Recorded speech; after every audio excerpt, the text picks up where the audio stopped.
Things not to do if someone infringes on your copyright. And I think we got 3 or 4 more pages, and then that's it.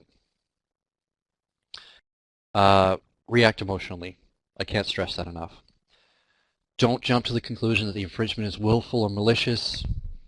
No matter what it looks like, most of the time, it's ignorance. Thinking something is in public domain when it isn't. Not everyone has the benefit of sitting through this webinar. Don't confront the infringing person or entity in person, by phone, or online. Never confront them directly unless it's the officially, unless it's the worded cease and desist letter. Don't talk to them otherwise. Also, don't cite copyright statute or case precedents. They always mark you as ignorant. It's just a fact. Doesn't matter how accurate you are, saying that kind of stuff makes them take you less seriously.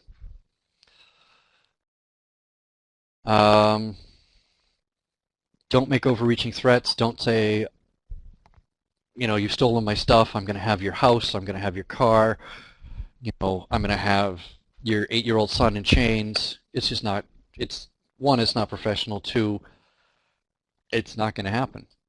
Almost every time I've seen threats made other than I'm going to take you to court, they're bogus threats. And in most cases, I'm going to take you to court is also a bogus threat that is hollow and empty and never realizes.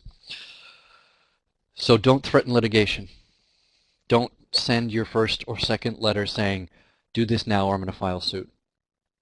We all know that when there is a civil dispute, when two parties disagree, a lawsuit is the way it gets solved when direct communication breaks down. So if you send 2 letters and you don't get a response, well, the other guy knows you're either going to file suit or you're going to drop it. You don't need to warn him in advance. You don't need to tell him. That's just overkill. It's stating the obvious. Just file the suit. Don't tell him. File the suit. And then when he gets subpoenaed, he'll know, oh, you didn't drop it. Also, don't discuss the infringement or the infringement or the infringer with other people.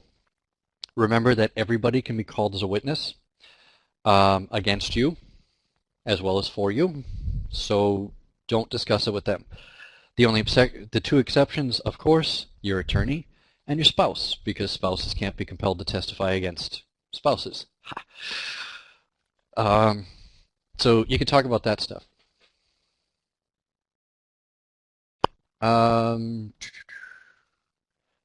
Let me answer that question in a minute, Luann. Also, do not discuss the matter on Facebook, Twitter, LinkedIn, friend feed, GoWalla. Don't discuss it anywhere online, even obliquely. Don't make reference to, I'm going to get this sucker, or this guy doesn't know who he's messing with. Never, ever say that stuff, because it doesn't matter what your privacy settings are on Facebook or anywhere else. That information can be gotten to, and that can hurt you in a case. Even if you don't think it can be portrayed in a certain light that hurts you. Never say anything in public. And this is public that never expires. Remember, anything you put online is there forever because the Wayback Machine is making copies. And there are plenty of other services that are also making archival copies. Also, never think that your claim is cut and dry, whether you're the plaintiff or the defendant. Yeah, it may be. I mean, I've had attorneys tell me, oh yeah, this is clear cut. It's obvious. And yeah, a lot of times it is. But it all comes down to the judge. If the judge has a different opinion, he's going to go the other way, or she's going to go the other way. So you may not necessarily prevail. There's always a risk, basically.